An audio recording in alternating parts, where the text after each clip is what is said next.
સુરત જિલ્લા પ્રભારી સચિવ ડોક્ટર રાજીવ ટોપનોની અધ્યક્ષતામાં કલેક્ટર કચેરીના સભાખંડમાં સુરત જિલ્લાની વિધાનસભા ઈઆરસો સાથે તથા રાજકીય પક્ષો સાથે એસઆઈઆર ખાસ મતદાર યાદી સંક્ષિપ્ત સુધારણા કાર્યક્રમ અંતર્ગત તબક્કાવાર સમીક્ષા બેઠક મળી હતી।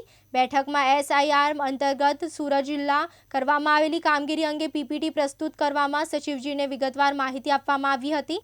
જિલ્લામાં મળેલા મતદારો ગણતરી ફોર્મનું ડિજિટાઇઝેશન, મતદારોનું મેપિંગ કેટલાક ગણતરી ફોર્મ પર મળ્યા નથી।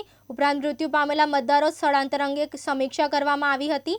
સાથે જ મતદાર યાદી સુધારણા કાર્યક્રમ અંતર્ગત ભરાયેલા વિવિધ ફોર્મ, નવા નોંધણી, સુધારણા, સ્થળાંતર તથા નામ રદ કરવા અંગેની પ્રાપ્તિ બાદ થયેલી કાર્યવાહી અંગે પણ ચર્ચા કરવામાં આવી હતી। સમીક્ષા બેઠક દરમિયાન પ્રભારી સચિવે મતદાર યાદીની ચોકસાઈ, પારદર્શિતા અને સમયબદ્ધ પૂર્ણતા માટે જરૂરી સૂચનાઓ તેમજ ડોક્યુમેન્ટેશન કરવા પર ભાર મૂક્યો હતો। સાબિર સૈયદ, દિવ્યાંગ ન્યૂઝ, સુરત।